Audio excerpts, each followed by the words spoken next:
yahtaku hijabal haibati, ya, itu dapat merobek, ya, tirai kewibawaan, dalam artian bahwa kalau seorang guru itu, ya, mentakbih misalnya, ya, menegur muridnya dengan kasar, ya, dengan cara yang sangat lantang di depan umum, apalagi kurang lebih seperti itu bisa membuat kemudian wibawa guru itu akan hilang di mata murid.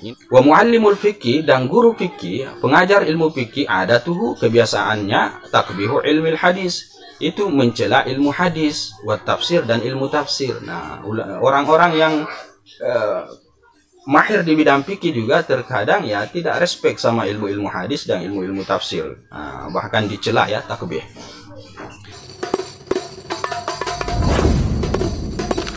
Ya Rabbi salli ala Muhammad. Assalamualaikum warahmatullahi ta'ala wabarakatuh. Alhamdulillah, wassalatu wassalamu ala rasulillah wa ala alihi wa sahbihi wa mawala wa ba'du. Subhanaka la ilma lana illa ma'allamtana, innaka antal alimul hakim, wa tub alaina innaka antat tawwabur rahim. Rabbi syrah li sadri wa yassir li amri wahlul 'uqdatam min lisani yafqahu qawli. Rabbi yassir wa la tu'assir, Rabbi tammim bi khair.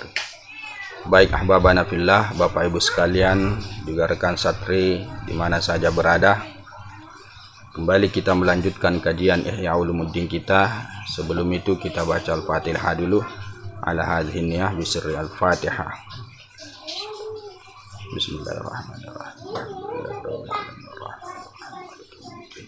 Iyyaka na'budu wa iyyaka nasta'in, ihdinas siratal mustaqim, siratal ladzina an'amta 'alaihim ghairil maghdubi 'alaihim waladdallin. Baik, langsung saja kita sekarang sudah berada pada halaman 210, ya, masih seputar tugas adab seorang guru atau mursyid. Kali ini kita sudah masuk pada wadhifah yang keempat, ya. Ila anqala al-musannifu rahimahullahu ta'ala wa nafa'ana biulumihi wa barakatihi fid dharaini amin. Al-wadhifatu rabi'atu wa hiya min daqa'iqi sina'ati ta'lim. Wazifah yang keempat atau tugas adab seorang guru yang keempat, wa hiya min daqa'iqi sina'ati ta'lim, yang mana ini merupakan termasuk daqa'iq, ya, kehalusan pekerjaan ta'lim mengajar. Artinya adalah sesuatu yang halus, yang tidak banyak orang yang tahu kalau ternyata ini merupakan bagian daripada pengajaran. Itu maksudnya daqiq. Okay. Apa dia? Ayuzajjira al-muta'allima an su'il akhlaqi, yaitu dia harus mencegah al-muta'allim, seorang pelajar itu, ansuil akhlaki, ya, dari buruknya akhlak, bitorikit ta'ridi, dengan cara menyinggung atau menyindir, ma'amkana, sesuai dengan kemampuannya. Nah, jadi wazifah yang keempat kata beliau di sini adalah seorang guru atau mursyid itu, ya, hendaknya senantiasa melarang muridnya, melarang orang yang salik, yang belajar sama dia itu, dari akhlak-akhlak yang tidak benar, yang tidak baik, dilarang. Tetapi pelarangan ini kata beliau bitorikit ta'rid, dengan cara, ya, harus disinggung, harus disindir, kurang lebih seperti itu, ya, sesuai dengan kemampuan dia.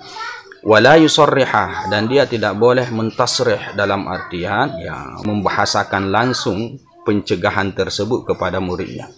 Tidak dibahasakan secara sharih, ya, secara lantang, secara gamblang, tetapi harus dengan isyarat atau mafhumnya dengan sindiran.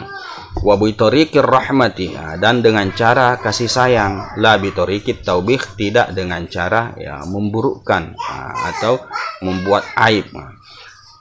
Fa inna tasriha, karena sesungguhnya, ya, bahasa-bahasa tasrih yang digunakan seorang guru dalam menegur muridnya, bahasa lantang seperti itu, ya, yahtaku hijabal haibati, ya, itu dapat merobek, ya, tirai kewibawaan, dalam artian bahwa kalau seorang guru itu, ya, mentakbih misalnya, ya, menegur muridnya dengan kasar, ya, dengan cara yang sangat lantang di depan umum, apalagi kurang lebih seperti itu bisa membuat kemudian wibawa guru itu akan hilang di mata murid. Ini yang dimaksud dengan merobek tirai daripada kehebatan gurunya atau wibawa guru tersebut. Wa yurisul jur'ata 'alal hujumi bil khilaf, dan itu bisa menyebabkan keberanian 'alal hujumi untuk terjun atau melakukan al khilaf, kebalikannya atau menyalahi, kurang lebih seperti itu. Jadi menegur seorang murid ya untuk tidak melakukan hal-hal yang buruk dengan bahasa-bahasa yang lantang atau bahasa-bahasa yang mempermalukan lah, mafhumnya seperti itu. Nah, kata Imam Al-Ghazali di sini, itu merupakan salah satu bentuk yang bisa saja mengurangi kewibawaan seorang guru. Yang pertama, yang kedua, dan itu bisa kemudian membuat murid itu semakin berani ya, al-hujum, semakin berani untuk menyalahi apa yang disampaikan oleh gurunya. Wa yuhayyiju al-hirsa 'alal israri, dan itu bisa membangkitkan al-hirsa, keinginan kuat ya, kegigihan ya, antusias 'alal israri, atas terus-menerus melakukan kesalahan itu. Jadi ketika muridnya melakukan kesalahan ya, akhlaknya tidak benar, kemudian ditegur secara lantang, secara tidak baik oleh seorang guru, maka bisa saja murid itu ya, kemudian tetap saja melakukan kesalahan itu atau akhlak yang tidak baik itu, kalau cara guru menegur dia itu terkesan tidak baik. Dalam artian di sini adalah dengan menggunakan bahasa sharih ya. Nah, sepatutnya kata Imam Al-Ghazali harus menyindir, harus menyinggung, tidak mempermalukan. Qala sallallahu alaihi wasallam ya, bersabda Rasul sallallahu alaihi wasallam, wa huwa mursyidu kulli muallimin, yang mana ya, beliau ini adalah mursyidnya ya, gurunya kulli muallimin, setiap para pengajar ya, Rasul sallallahu alaihi wasallam. Nah, apa kata beliau? Laumuni an-nasu amfattil ba'ri ya, andai kata ya dicegah orang-orang itu amfattil ba'ri, untuk ya membuka kotoran hewan ya, kotoran ternak, sapi, unta dan semacamnya, lafatuhu, niscaya mereka akan membuka itu, akan mengoyak-ngoyak itu. Waqalu, dan mereka mengatakan, alasan mereka kenapa mereka buka itu, manuhina anhu illa wa fihi syai'un, tiadalah kita dilarang anhu darinya, illa melainkan wa fihi syai'un, padanya ada sesuatu. Jadi kata Rasul sallallahu alaihi wasallam ya, dalam menggambarkan tabiat manusia pada umumnya terkait dengan masalah al-israr itu, kata beliau, manusia itu, namanya manusia, kalau mereka itu dilarang untuk membuka, untuk mengoyak-ngoyak ya, untuk membelah dan semacamnya ya, kotoran hewan ya, misalnya ada kotoran ya, kemudian dilarang seseorang itu untuk mengapa-apakan kotoran tersebut dengan bahasa yang lantang tentunya di sini, tidak boleh begini, ini tidak boleh dikasih begini, misalnya seperti itu. Nah, manusia pasti akan melanggar larangan tersebut, dalam artian manusia itu tetap akan membuka kotoran itu, dan mereka akan mengatakan bahwa ya, kita dilarang untuk ini karena ada sesuatu di situ. Itu alasan manusia itu kemudian melanggar ucapan atau larangan itu. Jadi maksud Rasul sallallahu alaihi wasallam dalam mengungkapkan ungkapan ini ya, tentunya adalah beliau ingin menggambarkan bahwa begitulah manusia. Nah, tentunya bagi seorang murid ya, guru itu jangan melarang murid itu dengan bahasa yang mempermalukan, yang lantang, kurang lebih seperti itu. Nah, itu yang kemudian akan membuat murid itu ya semakin berani untuk tetap melakukan kesalahannya. Jadi wibawa seorang guru itu sudah hilang di matanya ya. Tapi tidak semua juga yang namanya murid seperti itu ya. Oke. Wa yunabbihuka ala hadza. Nah, wa yunabbihuka, dan yang dapat menyadarkan engkau ya, kita ini maksudnya para pembaca, ala hadza, atas ini, atas apa yang sedang kita bahas ini, bahwa yang namanya tabiat manusia seperti itu. Kisatu Adam, yaitu kisahnya Nabiullah Adam alaihissalam wa Hawa alaihimassalam, wa ma nuhiya anhu, dan apa yang keduanya dilarang darinya ya.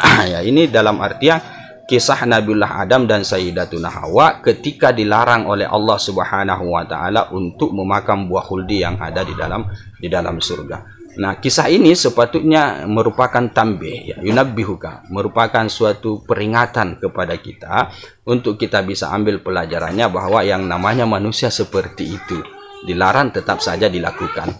Nah, fama dzukiratil qissatu ma'aka litakuna samron. Nah, tiadalah disebutkan kisahnya itu Nabiullah Adam ini ma'aka ya, bersamamu ya, untukmu, litakuna samron. Nah, untuk menjadi sekedar dongeng. Artinya tidaklah kisah Nabiullah Adam ini disebutkan di dalam Al-Quran sekedar dongeng untuk dibaca begitu saja, tidak, tetapi ada ibrah yang harus kita ambil dari kisahnya itu. Bal akan tetapi, nah ini kata beliau, litatanabbaha biha ala sabilil ibrati, agar supaya engkau tersadar biha dengannya, dengan kisahnya, ala sabilil ibrati, dengan cara mengambil pelajaran, mengambil ibrah, ya, yang mana Nabiullah Adam alaihissalam dalam hal ini dilarang oleh Allah Subhanahu wa taala untuk memakan buah khuldi dalam beberapa ayat, nah, tetapi kemudian Nabiullah Adam juga ujung-ujungnya melanggar larangan tersebut.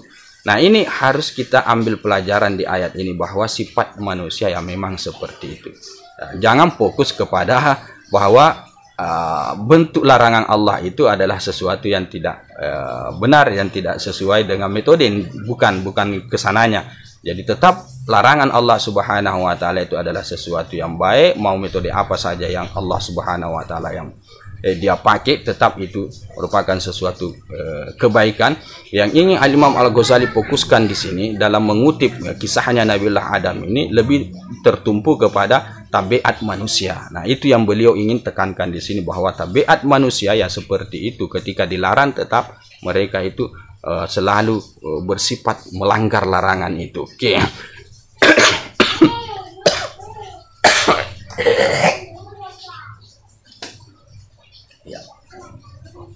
Apalagi manusia biasa kan kurang lebih seperti itu ya. Dalam hal ini adalah seorang murid ketika mereka itu dipermalukan dengan larangan-larangan yang bersumber dari gurunya itu. Jadi harusnya metodenya, kata Imam Al-Ghazali, ya harus secara ta'arif, ya tidak secara soreh.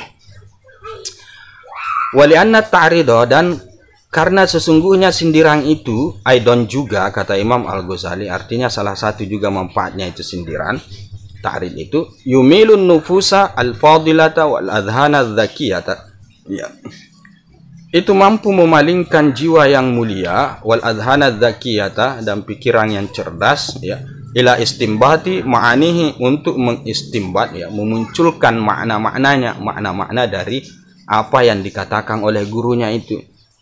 Nah, kalau murid itu mempunyai jiwa yang mulia, mempunyai kecerdasan yang luar biasa, maka murid itu akan berusaha untuk memahami apa yang dikatakan oleh gurunya itu. Nah, karena gurunya tidak membahasakan secara soreh, tetapi dia bahasakan secara isyarat atau sindiran, kurang lebih seperti itu. Maka murid itu akan mencoba untuk memahami itu, mengistimbat makna-maknanya.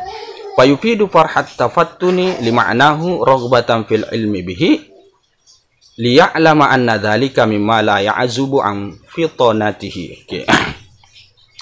Wa yufidu, maka itu akan membuat memberikan faedah apa? Farhat tafattuni li ma'nahu, kegembiraan, at-tafattuni li ma'nahu, menyadari maknanya. Ya, raghbatan fil ilmi bihi, karena si murid itu ingin sekali untuk mengetahuinya. Liya'lama, agar supaya dia tahu, anna dzalika, bahwasanya yang demikian itu, mimma la ya'zubu an fitanatihi, termasuk yang tidak berlindung dari kecerdasannya. Jadi yang namanya seorang murid itu selalu ingin mengetahui segala sesuatu. Yang namanya juga pelajar kurang lebih seperti itu. Hatta arahan-arahan atau sindiran-sindiran daripada gurunya, dia akan berusaha untuk memahami itu, mengistimbat hukumnya. Nah, ketika dia tahu makna atau sindiran dari gurunya itu sebenarnya ditujukan kepada dia, ketika dia sudah tahu seperti itu, maka dia pasti akan gembira. Ya, karena yang namanya manusia, ya, ketika dia tidak tahu, kemudian dia pelajari dan akhirnya dia tahu, maka itu akan melahirkan perasaan sangat senang di diri seorang pelajar, di diri kita misalnya sebagai seorang pelajar. Kalau ada sesuatu yang kita tidak tahu, kemudian tiba-tiba kita tahu, itu kita sangat gembira. Nah, salah satu yang menyebabkan itu adalah arahan daripada gurunya atau bahasa sindiran daripada gurunya. Nah, itu yang kemudian dijadikan, bahasa mafhumnya ini dijadikan sebagai objek kajian oleh si murid tersebut, yang kemudian membuat dia ujung-ujungnya akhirnya gembira. Nah, ini kan luar biasa sekali ya. Artinya guru itu sebenarnya kalau menegur langsung murid itu boleh dikata tidak ada nilai pelajaran di situ. Justru yang ada itu adalah takbih, ya, mengaibkan namanya, ya, tidak memberikan pelajaran. Nah, ketika dia menerapkan metode ta'rid, ya, dalam menegur muridnya, maka metode ta'rid yang dia terapkan secara tidak langsung itu sebenarnya mempunyai nilai pendidikan, pengajaran. Ya, apa nilai pengajarannya?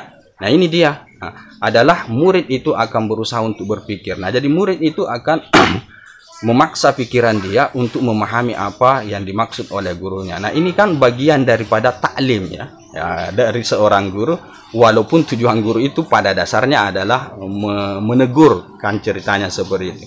Makanya Imam Al-Ghazali di sini di atas tadi mengatakan ini termasuk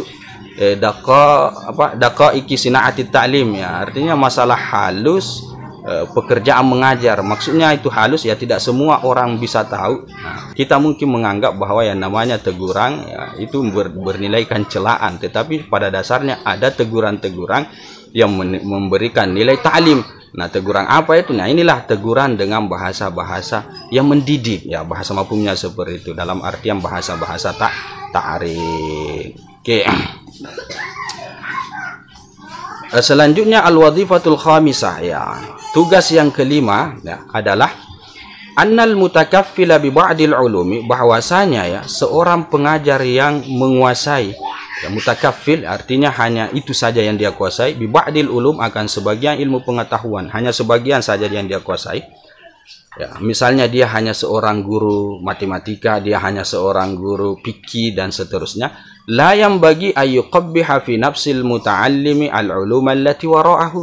Ya, tidak layak ayyuqabbiha untuk dia mencelakan fi nafsil muta'allim pada dirinya si pelajar itu al-ulum allati wara'ahu, ilmu-ilmu yang selainnya. Jadi kalau kita adalah seorang guru yang spesialis, yang mahir, ahli di satu bidang, misalnya, ya, bidang fikih taruhlah seperti itu, maka kita sebagai seorang guru yang mutakaffil itu, ya, tidak boleh menyampaikan kepada murid kita bahwa ilmu-ilmu yang lain itu adalah ilmu-ilmu yang tidak benar, yang tidak baik, tidak boleh. Ya. Jangan karena kita tidak ahli di bidang ilmu yang lain, lantas kita mengatakan kepada murid kita bahwa ilmu yang lain itu yaitu ilmu yang tidak benar, yang salah, ya, tidak boleh seperti itu, kata beliau.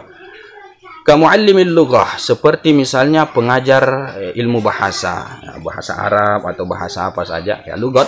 Id adathu takbihul fikih, karena kebiasaannya di zaman beliau, ya, muallimul lughah ini takbihul fikih, ya, itu mencelakan ilmu fikih. Ya, jadi guru bahasa itu terkadang tidak suka dengan kajian fikih.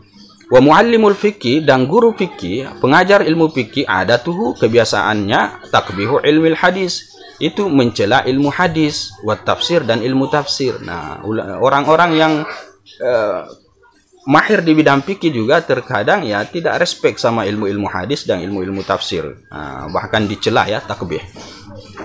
Wa anna dzalika naqlum mahdun. Nah, dan bahwasanya yang demikian itu artinya ilmu hadis dan tafsir ini naqlum mahdun, itu hanya penukilan semata. Jadi yang namanya ilmu hadis, ya, ilmu yang dinukilkan. Wa sima'un sarpun, dan, ya, sima'un sarpun, yaitu pendengaran yang dipalingkan, ya, dari satu kepada yang lain, ya, kurang lebih hampir sama, jadi tasalsul, naqlun.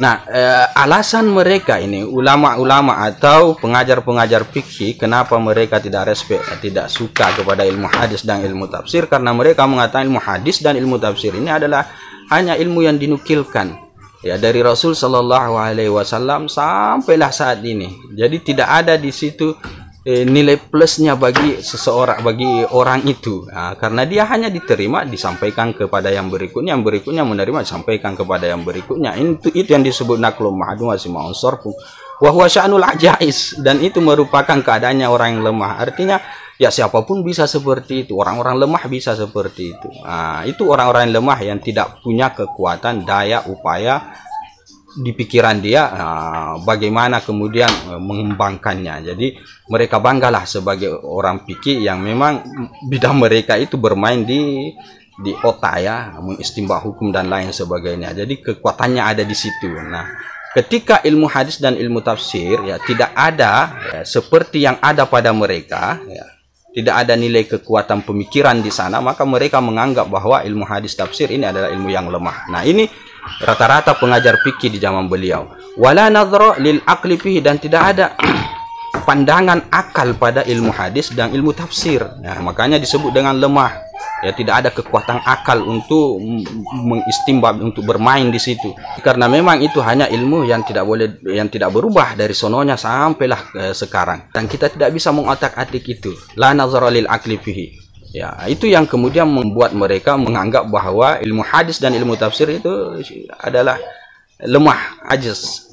Wa muallimul kalam yunaffiru 'anil fiqh. Nah, dan pengajar ilmu kalam tauhid, ya, tentang Allah Subhanahu wa taala, yunaffiru 'anil fiqh, mereka itu yunaffiru, melarikan, ya, membuat orang tidak mau, ya, itu maksudnya yunaffiru 'anil fiqh, daripada fikih. Jadi pengajar ilmu tauhid juga, ya, itu tidak suka juga dengan ilmu fikih, bahasa mafhumnya seperti itu.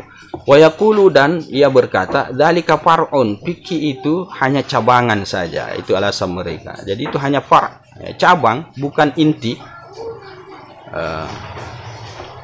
Apa tadi itu? Wahwa, yaitu kalamum fi haidin niswan. Fikih itu adalah suatu pembahasan tentang haidnya perempuan, bla bla bla, dan seterusnya yang dibahas di dalam fikih. Fa aina dzalika minal kalami fi sifatir rahman, ya. Mana yang demikian itu dari perkataan atau pembahasan tentang sifatnya Allah Subhanahu wa taala? Mana ada di dalam kitab fikih itu pembahasan tentang Allah Subhanahu wa taala, tentang sifat-sifatnya? Tidak ada, itu kata mereka. Akhirnya mereka tidak suka ilmu fikih itu karena dianggap sebagai purok. Tidak respect lah, ya, tidak terlalu suka lah, kurang lebih seperti itu. Nah, fahadhihi, ini kata Imam Al-Ghazali rahimahullahu taala, akhlaqum madhmumah lil muallimina. Ini merupakan akhlak yang tercela bagi seorang pengajar. Nah, jadi tidak boleh seorang pengajar itu membuat muridnya kemudian tidak suka kepada ilmu-ilmu yang lain yang tidak dipelajari oleh muridnya dari dia. Karena misalnya kepakaran dia hanya bidang fikih. Nah, karena dia tidak kuasai bidang-bidang yang lain, tidak mahir di bidang-bidang lain, lantas dia katakan sama muridnya bahwa tak perlu belajar itu karena ilmu itu, ya, tidak benar. Nah, ilmu hadis ini tidak benar. Nah, misalnya ilmu tafsir ini tidak benar, ilmu kalam ini tidak benar, dan seterusnya. Nah, yang bagian tujuh tanabah, ya, sepatutnya itu harus dihindari. Ya, dihindari itu. Jadi seorang muallim, seorang pengajar di bidang fikih tetap harus support terhadap ilmu-ilmu yang selain daripada fikih. Begitu juga pengajar di bidang hadis dan tafsir dan kalam harus juga support kepada bidang ilmu-ilmu yang lain yang di luar daripada kepakaran kepada mereka. Yang bagian tujuh tanabah, kata beliau, balil mutakaffilu bi ilmi wahidin, ya. Akan tetapi al-mutakaffilu, orang yang menangani, yang menguasai bi ilmi wahidin, dengan satu cabang ilmu pengetahuan, yang bagi ayyuwassi'a 'alal muta'allimi tariqat ta'allumi fi ghairihi, ya, sepatutnya dia harus melapangkan kepada seorang pelajar tariqa, ya, jalan at-ta'allumi, mempelajari fi ghairihi, pada yang selainnya. Jadi tetap pelajar itu diberi ruang untuk mempelajari ilmu-ilmu yang lain. Wa in kana mutakaffilan bi ulumin, ya.